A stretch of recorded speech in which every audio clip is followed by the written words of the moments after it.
Saya mau pilih rambutnya.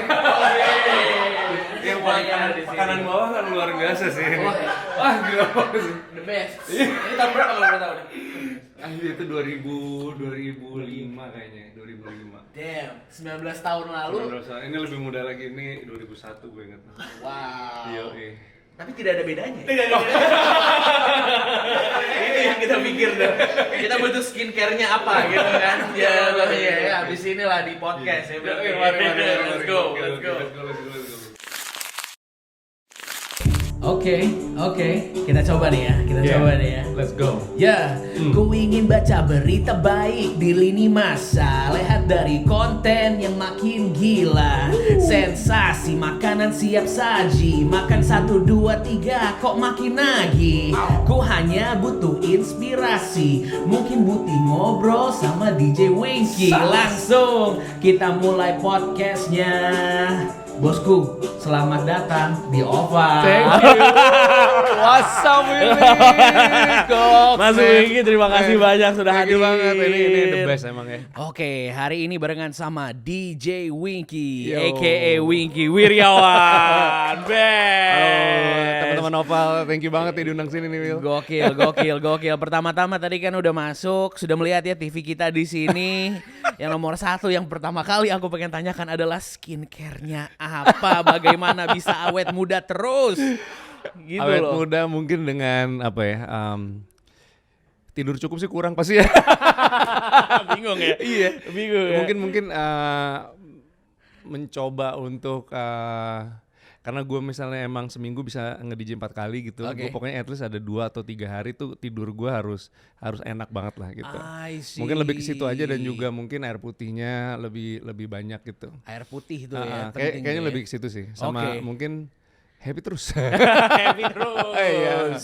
Iya, tadi ada julukannya kalau di anak-anak Opal katanya, ini kau ini kayak vampir ya. Kayak kagak pernah never growing old gitu. Dan beberapa waktu lalu juga sempat viral karena aku ngeliat di TikTok di DJ untuk anak-anak gitu kan, untuk anak-anak kecil juga. So you are going over boundaries gitu, kayak nggak ada lucu, boundary-nya. malamnya gue sama istri gue Nes itu BWA FM itu kita manggung untuk yang range umurnya 60-70. Oke. Terus paginya besoknya anak SD yang 11 tahun itu. Jadi ada kiri banget. itu makanya kalau lagi dari kiri ke kanan banget itu. Gokil sih, damn. Pernah ini gak sih, pernah ngerasa kayak, aduh nih gue capek gitu menjadi seorang DJ. Ada pernah gak sih merasakan hal seperti itu? Jadi sempat ada pembahasan kemarin gitu pas karena ini 30 tahun celebrating my Berkarya ya. karyanya berkarya Iya, gitu.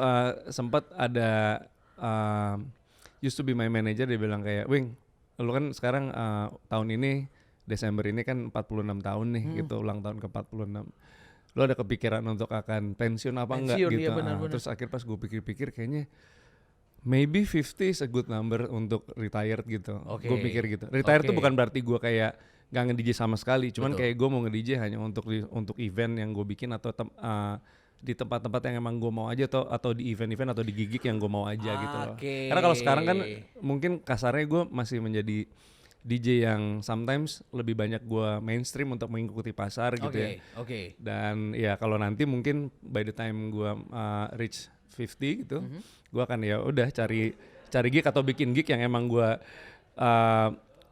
puasin batin aja gitu. Oke. Yang penting ya ibaratnya rekening aman gitu ya. Gengs teman-teman, rekening aman itu penting banget Itu ya. penting ya, nomor Itu penting satu banget ya. ya, itu nomor 1 Iya ya. kan, tapi ya udah ya happy aja. Happy gitu aja, kan. iya. Maybe that's retirement for you adalah seperti itu. Iya, gue rasa kayak gitu ya. ya. Tapi janganlah 30 years man, clap it up, 30 tahun, 30 tahun, gokil. Kemarin sempat ada yang salah gitu, Iya. gue seneng gitu, salah yang menyenangkan. Jadi dipikir gue ulang tahun ke-30. Iya. Gue bilang no. Wow. Kalau itu sih lumayan tarik mundur Iya. hampir almost 20 tahun ke belakang. Gue bilang enggak, ini 30 tahun gue berkarya, gue bilang kayak gitu. Wow, that's crazy man. Gila sih. Dan jadi awal kalau boleh tahu gitu kan, karena mungkin banyak penonton kita yang mungkin first jobber, mereka baru lulus kuliah gitu kan. What was your first job like? Oke, ntar ya. Kalau first job itu sebenarnya di tahun 97. 97. Tapi oke.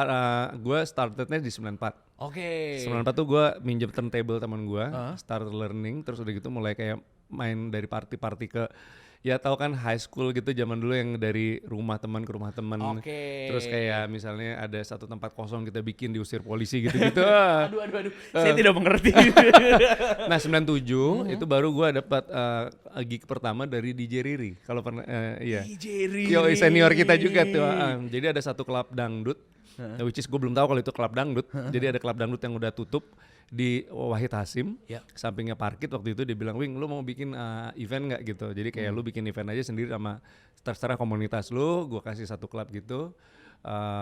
Ini lu feel free untuk main di situ. Oh seneng banget tuh. Dan terus gitu dan ini ada duitnya dia bilang, which is profit sharing for the first time. Udah pas gue kesana ternyata pas gue ngobrol kok maksudnya kayak haunted building gitu. Haunted building. Ternyata itu klub dangdut yang udah nggak dipakai kayak mau dijual gitu. So nunggu sampai gedung itu dibeli. Ternyata klub itu menawarkan ke DJ Riri untuk ya lu kelola deh untuk lu isi aja acaranya gitu. Gue dapat 1 hari waktu itu, hari apa gue lupa ya. Ya pokoknya itu first job pertama. Nggak ada yang datang sama sekali. Terus udah gitu sound systemnya semuanya juga pas masuk mati, jadi kita harus beli solder dulu. Buset. Ya masang-masang sound sendiri gitu. Terus akhirnya ya udah kita bagi-baginya dulu flyersnya kita fotokopi. Terus gitu kalau dulu mungkin ada yang tahu zaman dulu kayak ada Aquarius tuh masih ada di Blok M. Betul. Nah itu naro fotokopi flyers gitu kayak. Oke. Terus gitu ada Gultik ya kan. Terus apa zaman dulu Pati Unus. Gila. Dulu yang gaul-gaul zaman dulu Pati Unus ngasih dateng ya gitu. Apaan ya acara apa nih gitu. Oh acara gue main dalam hati siapa lu ya. Nggak ada yang datang terus ingat pokoknya ada yang datang 1 orang and then dia beli 1 minuman. Pas dia pulang udah gitu gue nanya ke kasirnya kayak mas tadi ada yang beli minuman ya gitu. Oh ada dibilang yakin mau diambil duitnya. Dibilang ada. Emang kenapa? Cuma dapat 3.000 perak. Aduh. Gue nge-DJ berdua sama teman gue namanya Iskia. Iya. Jadi kan dibagi 2 gitu kan. 1.500. Mantap. Sementara parkirnya 5.000. Nombok pak. Gila. Itu back then tahun 97 tuh ya kayak gitu iya. ya. Tapi kalau ngelihat to 2024 gitu atau sebelum itu deh, itu kan first jobnya gitu. Tapi what was the job yang merasa kayak DJ Winky itu kayak oh ya I made it ya. Oke, I made it itu sebenarnya pertama kali gue kerja di Radio Indika. So jadi waktu itu gue ke situ, Indika pun baru berdiri. Terus gue masuk kayak misalnya gue ke Opal nih, ada resepsionisnya gitu. Terus gue nanya, Mbak butuh DJ nggak di sini untuk radio gitu. Radionya juga belum running gitu. Jadi kayak masih dalamnya tuh masih yang kayak dibangun gitu ya gitu. Ini juga misalnya kayak chatnya juga masih dicat gitu nih kayak gini. Kita udah penyiarnya kayaknya udah ada yang diseleksi deh, dia bilang kayak gitu. Oh enggak, bukan penyiar mbak, ini DJ gitu. Oh DJ gitu, bingung gitu si resepsionisnya. Kita butuh nggak gitu, nanti coba datang lagi deh mas gitu. Bentar, ini berarti datang aja gitu? Gue bawa turntable sama bawa piringan hitam gitu, bawa plat gitu. Jadi kayak tiba-tiba gue datang kayak mau, kalau lo mau lihat gue nge-DJ nih, gue mau nge-DJ depan lo gitu. Jadi gue bawa alat gitu. Terus akhirnya tiba-tiba nggak tahu universe mungkin berbicara. Terus ada salah satu ownernya Mas Agus namanya, ya yang kemarin ya pokoknya Mas Agus ini grupnya Indika gitu. Dia lagi lewat mau masuk mau ngeliat mungkin ngecek ruangan gitu. Istilahnya, loh kok bawa turntable gitu? Ngapain gitu? Oh enggak mas, gue belum kenal tuh. Kalau ternyata dia owner di building dan segala macam gitu. Gue bilang kayak gue mau ngelamar jadi DJ gitu. Seru juga, gue juga nge-DJ waktu di Amerika, dia bilang gitu. Dia bilang, ayo dong pasang dong, main gitu. Tapi pas gue main dia masuk ke dalam, jadi dia ngeliat gue. Jadi gue main buat resepsionis saya dulu. Terus gue bilang kayak, ini gue sama teman gue berdua kayak, ini dia sebenarnya gimana maksudnya gitu. Terus akhirnya tiba-tiba, untung pas dia keluar gitu, kamu siapa namanya tadi, Winky ya sama Iskia. Yaudah nanti balik lagi deh tanggal berapa, nanti ngobrol sama dia, nunjuk ke ada Mas Farid namanya, nanti ngobrol sama dia. Akhirnya ngobrol, terus dia tanya, oh yaudah oke, mau nggak ngisi hari Sabtu. Jadi radio selesai jam 10 malam, udah gitu udah dead air tuh, maksudnya udah nggak ada acara. Nah itu boleh gue ngisi bebas jam 10 sampai jam 12. Wah itu empuk-empuknya tuh. Nah disitulah sebenarnya gue ngerasa bahwa my career tuh growth-nya situ. Pertumbuhannya growingnya di situ tuh. Karena pertama kali gue main di sana kan udah mati tuh, jadi semua penyiar cuman ada satu operator aja gitu. Iya benar. Nah itu yang kenapa menjadi menarik orang waktu itu di tahun segitu, itu 99 kalau nggak salah. Iya. Itu karena gua bebas ngomong ngaco gitu. Apa Karena kan aja, udah nggak iya. ada, gue pikir itu udah kayak jam buangan gitu. Betul. Nggak ada iklan di situ. Nggak ada iklan. Bener. Terus gue nge-DJ seminggu, 2 minggu, 3 minggu. Terus gue bosan karena berdua doang. Terus tiba-tiba gue kayak, halo tes, Jo, halo gitu. ternyata somehow ada yang dengerin pasti ya di luar Iya, gitu. iya, Terus kayak, Jo bawain minuman dong Jo, haus nih gitu. Ya kalau misalnya lo mau pada kumpul-kumpul sini dong, nih kita di lantai 9 di Indika di gedung Mitra, gue bilang kayak gitu. Mampir-mampir dong gitu. Ya kalau lu suka kesini dong gitu. Ada tuh tiba-tiba yang datang. Tiba-tiba datang ya. Anak Trisakti 2 orang gitu. Terus sampai akhirnya jadi yang tadinya sepi, tiba-tiba jadi kayak klub gitu. Jadi ibaratnya Jadi anak Mustopo datang, Trisakti datang, terus juga ada anak UI datang. Jadi kayak anak itu ke studio tuh Kak? ke radio itu. Ke radionya. Terus pada bawa minuman, pada bawa makanan, terus jadi kayak party semua. Terus akhirnya gue bilang kayak misalnya, guys, if you have a kayak vinyl gitu, vinyl untuk lo mau main ke sini, kita terima apa aja kok gitu. Kita mainin di sini ada deep house, tribal, drum and bass sama breakbeat gitu. If you have those kind of songs atau genre gitu, please come gitu. Please feel free to back to back with us aja gitu. Terus ternyata rame, ada komunitas ini datang itu jadi gede banget sampai akhirnya dilihat sama si Mas Agus itu, ini something ya. Kita bikin something yang serius aja yuk. Wow. And then dari situ sponsor masuk. Wow. Terus kita namanya Club Hoppers waktu itu, Club Hopping. Jadi kita dipanggil beberapa klub untuk bawa komunitas itu ke klub-klub mereka. Jadi, oh my god. Jadi namanya Club Hopping gitu. Jadi movement. Jadi gitu movement. ya. Itu first movement gua waktu itu. Tapi pada saat itu memang itu 97 ya berarti ya? Ya, itu 99 itu 99 berarti 99. Wow. Sampai 2001 tuh berkembang. Berkembang terus akhirnya barulah tuh ya. Ya 2001 akhirnya gua resign waktu itu karena gua pertama kali casting film Jelangkung. Yang pertama tiba-tiba gua kaget ternyata filmnya meledak. Yes. Terus akhirnya gue pikir apa ini mungkin jalur gue yang lain gitu. Betul, Gue mikir betul. terus akhirnya udah deh gue coba aja. Peruntungan gue di dunia acting. Ternyata kok gue suka. Terus akhirnya gue ada tawaran film berikutnya gitu sampai ke Mengejar Matahari. Gue mikir kayak wah kayaknya waktu DJ-nya jadi terkikis nih. Jadi gue gak enak sama Radio Indika. And then dengan secara rendah hati gue bilang ke Mas Agus, Mas Farid, gue resign untuk sementara sebenarnya. Gue bilang tapi if kalau lu butuh gue anytime gitu, don't hesitate to call me, gue bilang kayak gitu. Karena maksud gue juga dibesarkan sama kalian. Betul. Sekarang Indikanya juga waktu itu udah mulai muter gitu. Meledak ya jatuhnya. Dan muncul Paranoia juga. By the time being. Itu dari seberang tuh ya. Dari seberang. Seberang bener itu. Iya kan? Tapi that's why the movement became bigger and bigger. Terus radio bikin juga. Dan akhirnya semuanya satu radio tuh kayak mereka punya electronic dance show. Iya. Per radio gitu. Nah kalau misalnya kita ngelihat juga Kak Wingky kan ibaratnya lumayan apa ya, yang ngomongin tentang musik EDM atau musik elektronik gitu biasanya kan kenceng gitu kan. Ya biasanya kayak yang bikin kita jadi mau joget lah gitu. Tapi kalau DJ lagi patah hati itu mendengarkannya lagu apa ya berarti? DJ patah hati ya. Lagunya seperti apa ya? Pertanyaan yang menarik ya, DJ patah hati ya. Kayaknya gue rasa DJ manusia juga asik. Mungkin ya kalau zaman sekarang, kalau mungkin pertanyaannya gue lebih ini ya narrow dikit ya. Kalau gue patah hati mungkin. Kalau gue patah hati, gue dengerinnya apa gitu ya. Gue kayaknya akan dengerin lagu.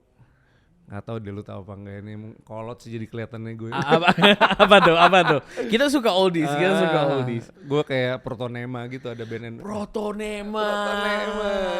Wah, udah lama nih tidak mendengarkan, kayak harus kembali lagi tuh. Protonema, terus juga gue suka band-band 90s Indonesia yang menurut gue zaman dulu. Reza yang album awal tuh. I see. Nggak tahu ya musik zaman ya maksudnya zaman sekarang juga oke, cuman zaman dulu menurut gue tuh kayak karena gue grew up di 90s, 90s is everything for me gitu. Jadi ya gue pasti balik-baliknya ke sana gitu. Betul. Aku juga baru tahu kalau ternyata DJ Wingky ini dulu sempat jadi anak metal ya. Oh ya, sebenarnya memang awalnya metal. Awalnya metal berarti itu. Wah, bisa cerita dikit nggak tuh tentang fase itu tuh, fase metalnya Winky? Jadi di Bandung itu pokoknya kalau dulu cowok kalau nggak dengerin metal kayaknya cemen.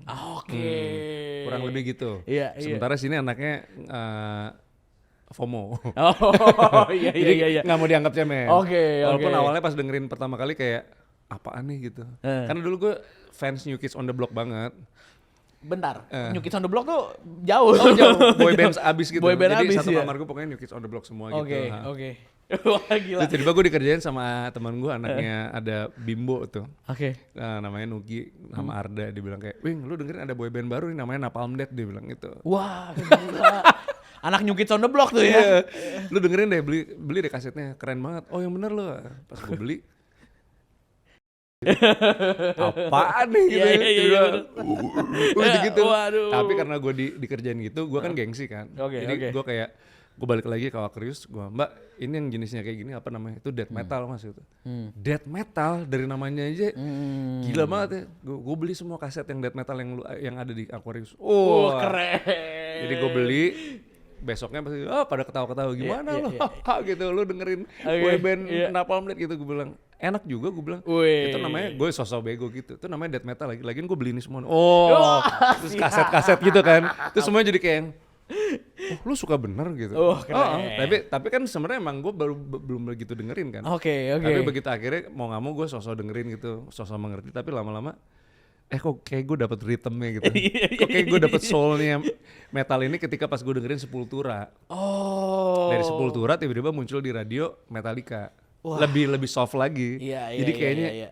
kayaknya gue di sini deh gitu. Masih bisa nih, Akhirnya masih gue masuk pelajarin gitarnya pelan-pelan gitu. Gokil. Akhirnya tiba-tiba jadi ya udah, jadi akhirnya somehow ya gue di situ lah gitu. Wah gila sih. Tapi kalau misalnya sekarang berarti kalau ngelihat anak-anak pada pakai kaos-kaos band tapi nggak tahu bandnya tuh aman. Oh ya ini berarti? menarik. Dulu gue sempat menjadi sekte di mana yang gue benci banget kalau orang pakai kaos band tapi nggak tahu lagunya. Oke, siap. Polisi kayak, skena nih. Oh mentok. Makin kesini, makin menuju Iya. umur 50 tahun. Iya. Gue melihat bahwa ternyata sekarang memakai kaos band, Hah? kalaupun lu nggak tahu, itu justru menurut gue malah menguntungkan buat bandnya. Oke, jadi mempromosikan Gitu. Kayak ya maksudnya Justin Bieber pakai kaos Metallica sempat jadi juga Iya, perseteruan iya, juga. iya. Tapi James Hetfield, vokalisnya Metallica tuh sempat ada wawancaranya, kalau nggak salah gue nonton, dia bilang anak gue tuh nggak pernah dengerin band gue. Iya. Gitu. Terus tiba-tiba kayak, Dad, Metallica is your band right? Dia bilang kayak gitu. Terus dia bilang kayak, kenapa lu baru mau dengerin musik gue sekarang gitu? Iya, Terus dia bilang, gue jadinya dengerin musiknya apa album yang ini judulnya yang apa gitu, gue Iya, lupa iya. gitu. Terus dia nanya, kok kenapa lu baru sekarang gitu? Dulu pas mau dengerin kayak ogah-ogahan. Because Justin Bieber wear it, dia bilang gitu. Jadi kayak oke, itu kan something yang akhirnya kata James Hetfield, it's not bad gitu. It's not bad. Free promotion, free billboard. Iya, free billboard, iya. So why not gitu. Iya, jadi menurut gue sekarang udah nggak jadi masalah sih menurut gue kayak gitu. Kak Winky kan kolektor nih sekarang, malah jadi kolektor t-shirt band, t-shirt musisi Iya. gitu. Jadi sekarang kita pengen mengajak Kak Winky untuk ngerating anak-anak Opal yang sedang menggunakan merchandise musisi favorit siap. mereka. Oke. Nih dia ya. Kita akan mulai untuk teman-teman anak-anak Opal yang sudah hadir bersama kita. Yang pertama, let's go. Ini Raisa memakai kaos Ringai ini sempat menjadi perdebatan juga. Ya. Tapi justru menurut gue ini adalah satu foto ikonik di mana Raisa pakai kaos Ringai, karena setahu gue kayaknya mungkin dari Seringainya sendiri ya kalau nggak salah yang kasih, kalau nggak salah ya. Teman-teman Lawless atau anak-anak Seringai itu menurut gue salah satu band di Indonesia yang pemikiran marketingnya tuh paling maju dibanding semua band menurut gue. Iya. Maksudnya sampai sekarang terbukti bahwa bisnis di luar bandnya kan semuanya bisa dibilang sukses ya. Betul. Dari makanannya, clothingnya segala macam gitu. So karena ini punya history menurut gua Ya. dan menjadi perbincangan kemarin itu. Yoi, Itu dia. nice. Siap. Pertanyaan satu dulu, karena ini lokal, ini lu dapat yang asli berarti? Iya, insya Allah asli. Ini langsung asli. Oke, siap. Kalau asli gue kasih Oke. berarti 1000 dari 100. 1000 dari 100. 1000 dari 100. Keren. Iya. Keren. Yoi. Oke, terima kasih. Next. Iya. Wah, ini dia. Gen Z mentok nih. Gen Z Hindia. mentok, yoi. Yoi. Oke. Boleh dibuka dikit? Nice. Nah, gue tuh sebenarnya menarik ya bahwa ada cenderung tuh orang sekarang bilang kalau kaos band itu kan rata-rata kaosnya hitam. Ya. Iya kan, apapun itu. Gue justru walaupun gue sekarang pakai hitam sih, tapi gue sekarang lagi mencari justru kaos-kaos cerah kayak seperti Hindia ini. Gue sejujurnya dengerin Hindia cuma beberapa lagu. Oke. Nah, gue mau nanya kalau 3 icon yang ada di situ tuh itu sebenarnya cuman desainnya mereka iconsnya dari India atau ada albumnya atau gimana? Setahu gue ya, ini 3 icon ini ada apa ya? Ada konjungsinya sama albumnya dia pertama. Oke. Setahu gue. Ini karena gue pada saat itu kerja di media dapat dikasih dari si Hindianya langsung. Karena dikasih langsung dari Hindianya dan gue yakin pasti ini original dan juga dan gue juga dari jauh gue kelihatan sablonannya menurut gue udah kelihatan rada blownya asik. Jadi gue kasih 1001 dari 100. Wah. Yes, mantap. Mantap. Oke, lanjut. Wah, kalau ini mah Oke. ini langsung 2000. Jadi nilai dulu ya. 2000 dari 1000. Ini menurut gua sore ini menurut gue punya sebuah desain dan juga kalau kita ngomong dari t-shirtnya deep banget lagi. Iya. Dan lu bisa ngeliat dari apa ya? Gue tuh sebenarnya suka t-shirt band atau apa tuh sebenarnya either itu emang ada, makanya tadi kenapa gue nanya India tadi itu ada hubungannya ini sebenarnya apa karena gue nggak ngikutin, lebih kayak misalnya either itu emang albumnya atau kaos misalnya dia manggung di mana tahun berapa kayak gitu, misalnya kayak panggungnya dia tahun 97 gitu. Terus nah kalau ini gue sebenarnya kadang-kadang walaupun mungkin gue nggak dengerin semua sore, cuman gue ngeliat kayak judul balik baca aja tuh, belajar untuk riang tapi langsung ada gambarnya. Kayak apa namanya, bukan Mickey Mouse ya apa tuh ya, ya pakai tikus yang lagi di pinggir jalan ini yang suka di pinggir jalan tuh, hujan-hujan sedih ya kan segala macam, ya itu kan deep banget gitu ya. Mungkin DJ kalau misalnya lagi sedih bisa. Bisa. Iya. So jadi 2000 dari 1000. Dari 100 ya. Dari 100, 2000 dari 100. Ada lagi? Oke, ada satu lagi. Nah. Wah, ini menarik ini ya. Yoi. Oke, gimana? Ini Chemical Brothers bukan sih? Bener yoi. Gue belum lihat ya. Karena gue bisa langsung lihat dari desainnya. Karena Chemical Brothers dari dulu punya ada satu guratan desain yang nggak pernah berubah dari albumnya, bahkan dari per single. Jadi kalau gue punya platnya Chemical Brothers itu, vinyl ya maksudnya vinylnya Chemical Brothers itu tuh pokoknya dia ada guratan yang selalu kayak foto-foto kayak gitu tuh, persis tuh. Jadi kayak foto lama atau yang guratan gitu. Cuman yang menarik dari kaos ini adalah dia sampai samping ya desainnya. Itu cukup unik buat gua dan kaosnya cerah. Jadi gua kasih 2001 dari 100. Sudah. Ini kalau ini pengen gua ambil malah. Boleh ya ditawar Iya. ya. Ini kalau ada yang Excel sih gua tawar itu kalau Excel. Ada lagi? Habis. Oke, Oke.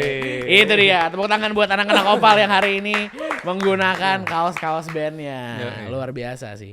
Aku juga pakai musisi favorit aku, Jay-Z. Oh, yoi. Tapi ini bootleg. Bootleg ya. Iya, perbutlegan. Tapi ya menurut gue bootleg juga menurut gue nggak masalah sih. Oh Itu gitu ya? bisa jadi menurut gue ada suatu momen bootleg itu diproduksi untuk menghargai kaos yang originalnya.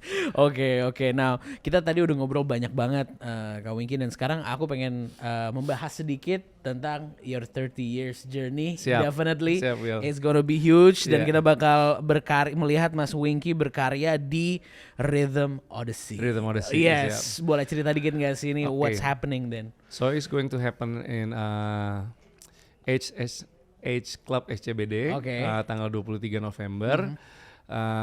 Di situ jadi gue ambil nama Rhythm Odyssey itu karena rhythm itu kan sebenarnya bisa dibilang Ya.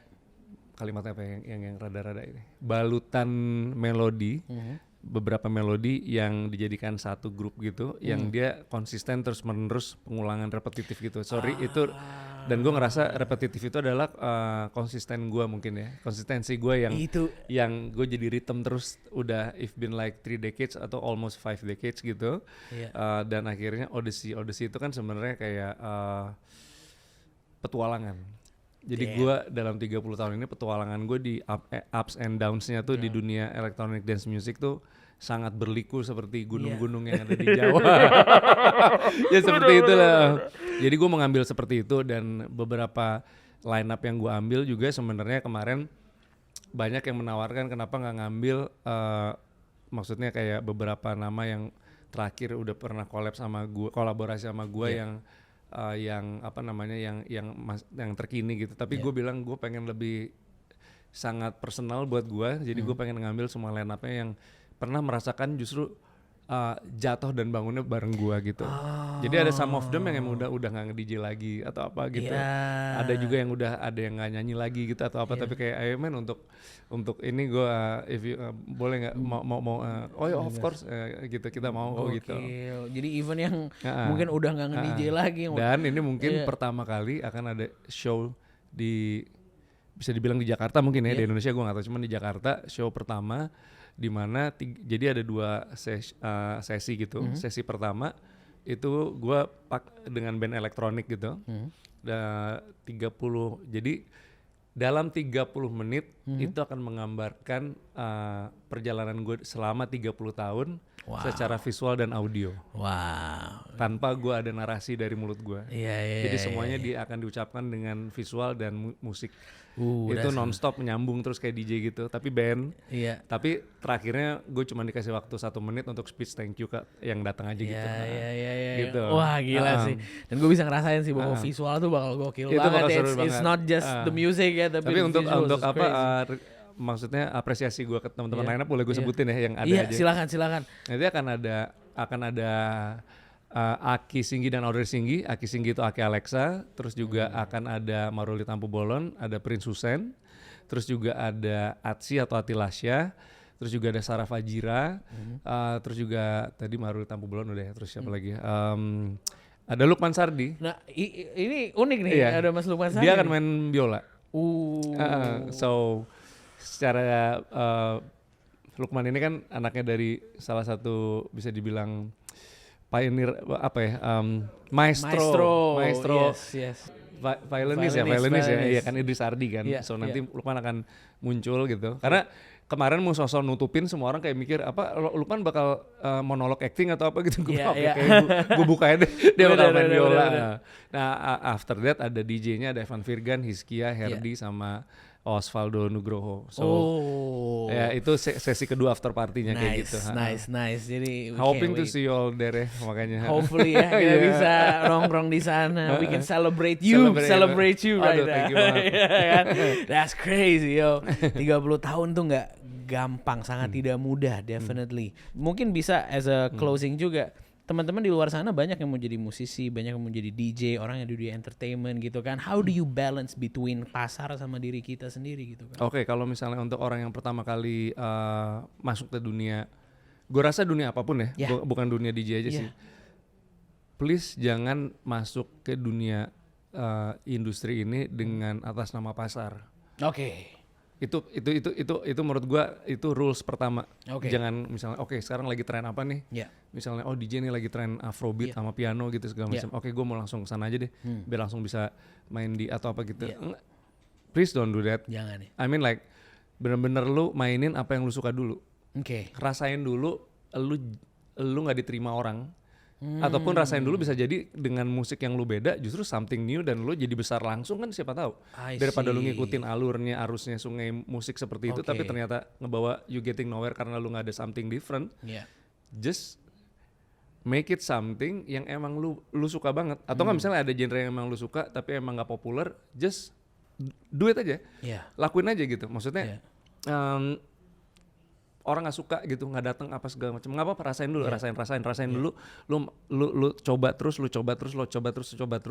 sampai akhirnya nanti lu akan di titik di mana secara nggak sengaja lu akan kebawa ke dunia commercial itself gitu menurut gue. Karena being commercial atau being populer itu tuh menurut gue bukan lu yang create menurut gue. Maksudnya bukan nggak bisa lu create, lu yakin bahwa dengan gini gue akan laku gitu. Iya. Nggak bisa. Lu benar. bukan lu yang create, tapi Iya. memang universe ataupun pendengar itu yang akan menarik lu nantinya. Kayak gitu. Jadi kayak sampai akhirnya lu memahami bahwa oke, ternyata komersil gue tuh sampai sini gitu. Benar, karena nggak semuanya yang komersil juga, nggak semuanya yang tidak komersil itu tidak laku gitu. Iya. Kayak banyak yang tidak komersil yang Iya. katanya oke, Malah terlalu- pecah banget ya kan. Iya, Iya kan? terlalu kiri lah atau Iya. gimana gitu. Tapi Ya, ternyata maksudnya disukai. sekarang juga malah kayak ada satu band dari Indonesia yang sampai ke luar negeri gitu. Ali ya namanya. Iya kan? Iya, betul. Iya kan? Iya. For some people kan dengerin Ali kayak mungkin instrumen kan, Ya. yang kayak maksudnya kayak wah gimana mau nyanyinya atau apa gitu. Iya. Cuman lu bayangin di luar negeri gitu, Diapresiasi. iya kan, maksudnya ngobrol juga sama Ali di Adams gitu, gila nih apa Ali apa gini gitu. Makanya gue pikir kayak emang semuanya ada pasarnya. Yang seperti itu dia bisa mulai dengan ya terserah gue mau kayak gini, ternyata malah pecah. Ada juga yang gue mau gini tapi nggak bisa pecah juga sampai akhirnya tiba-tiba pas dia pindah, gue ternyata di sini bisa gitu. Iya. Ya udah gue mau kesini deh, tapi mungkin hatinya di sini. Ya jalanin aja dua. Kayak gue kayak gini termasuk yang ini gue. Iya, benar. Yang kesini ternyata kok ini gitu. Iya. Ya kayak di pengalaman gue juga di film gitu, yang tadinya gue anti sinetron banget gitu, gue kayak apaan gitu Iya, sinetron iya, gitu. iya. Tapi almarhum Didi Petet waktu itu manggil gue, Iya. dia kayak, Wing, lu nggak main sinetron? Gue inget banget di Trans TV gue dipanggil. Ngapain om? Gue bilang kayak gitu. Ih, gue bilang memalukan gue main sinetron. Wah. Karena gila gue ngomong gitu loh. Gila. Karena gue bilang waktu itu gue udah bangga, waktu itu udah sempet ya Jelangkung, Mengejar Matahari, Berbagi Suami gitu. Terus almarhum Didi Petet ngomong gitu, nah oke, lu tadi bilang kayak gitu ya, berarti selamat, paling 3 tahun lagi lu hilang. Itu kayak bam, gue kayak Iya. kayak dipukul gila gitu. Kenapa om, gue bilang gitu. Kan Nora om, gue bilang gitu. Ya gue tahu. Tapi lu tahu kenapa mereka bisa dilihat sama orang diketawa-ketawain atau Nora gitu nggak? Lu udah pernah ada di dalam situ belum? Emang mereka mau kayak gitu? Lu harus terjun ke sana. Lu kalau di Indonesia dibilang kalau lu belum pernah ngerasain dunia panggung, maksudnya kayak at least belajar gitu ya di teater, di film atau di sinetron gitu, lu belum ngerasain tiga-tiganya, lu bukan aktor sejati dibilang. Walaupun nanti lu balik lagi ke film atau gimana, at least lu harus mencoba terjun ke sinetron. Pas gua ke sinetron jadi gua akhirnya walaupun gue sebel banget waktu itu syutingnya gitu, tapi pas gua ngeliat kayak ternyata banyak banget hal yang gua nggak tahu sebenarnya gitu. Jadi sometimes sekarang kita kalau ngecengin orang gitu ya, kalau dulu kan kayak udahlah langsung ngomong bisa gitu. Sekarang tuh gue jadi kadang-kadang nahan gitu untuk berkomentar tentang sesuatu apapun itu gitu, either gue suka atau enggak atau apa, karena gue tahu prosesnya ternyata di dalam itu tuh beda semua gitu loh, kendalinya, Benar. tujuannya, Benar. ngincernya apa Iya, gitu. iya. Terus ibaratnya kebun binatangnya tuh kalau kita datang mau nonton gajah, biasanya gajah mulu gitu, ternyata luas loh kebun binatang ini tuh Gila ternyata ya. nggak jadi kayak oke udah emang kita ada di kebun binatang ini gitu gitu, maksudnya nggak bisa, akhirnya gue kayak semuanya gue sekarang gue senyumi dan gue juga bahkan di genre musik pun gitu semuanya juga gue pahami gitu. Gue bisa bahwa gue nggak suka mungkin selera musik itu, cuman gue pahami kenapa mereka bisa suka gitu. Mungkin kita nggak suka tapi we respect it. Kayak Itu kita kalimat respect. yang paling tadi itu sebenarnya tadi sih? gue mau ngomong itu. langsung dirangkum sama lo. Thank you Will. Itu kalimatnya teman-teman ya. Iya, kita nggak suka tapi ya udah kita tetap respect aja gitu. Karena nggak perlu berkomentar ketika lu nggak ditanya sih menurut gue. Damn, that's itu yang gue dapat selama gue 30 tahun berkarya juga. Gue ngerasa bahwa ups and down gue tuh gue banyak banget. Ya ada juga banyak kesalahan yang gue lakukan selama gue berkarya kepada lingkungan teman-teman gue ataupun teman-teman gue ke gue gitu. Sampai akhirnya terus sampai sini, jadi gue ngerasa bahwa it's all about communication yang oke aja sih gitu. Lebih ke situ sih sebenarnya. It's simple terlihatnya gampang tapi ternyata tidak semudah itu. Tidak semudah itu. Sampai sekarang masih belajar juga sih, Will. Iya. Tapi hopefully after 30 years pastinya ada banyak pelajaran-pelajaran yang bisa kita ambil juga dari DJ Winky dari tadi seluruh podcastnya. Dan don't forget, you gotta come, to that Rhythm Odyssey, itu keren loh. Gue kira kayak Rhythm Odyssey tuh ibaratnya kan kalau misalnya di event-event kan namanya apa ya gitu kan. Rhythm Odyssey ternyata di balik itu pun sangat filosofis gitu. That's crazy. Bring your friends please. Big up. Kak Winky terima kasih banyak. Terima kasih banyak dan pastinya sukses teman-teman, selalu. thank you banget semuanya. Yes, pokoknya semoga nge-DJ sampai umur 75 tahun. Amin. Udah sampai duduk deh. Yo.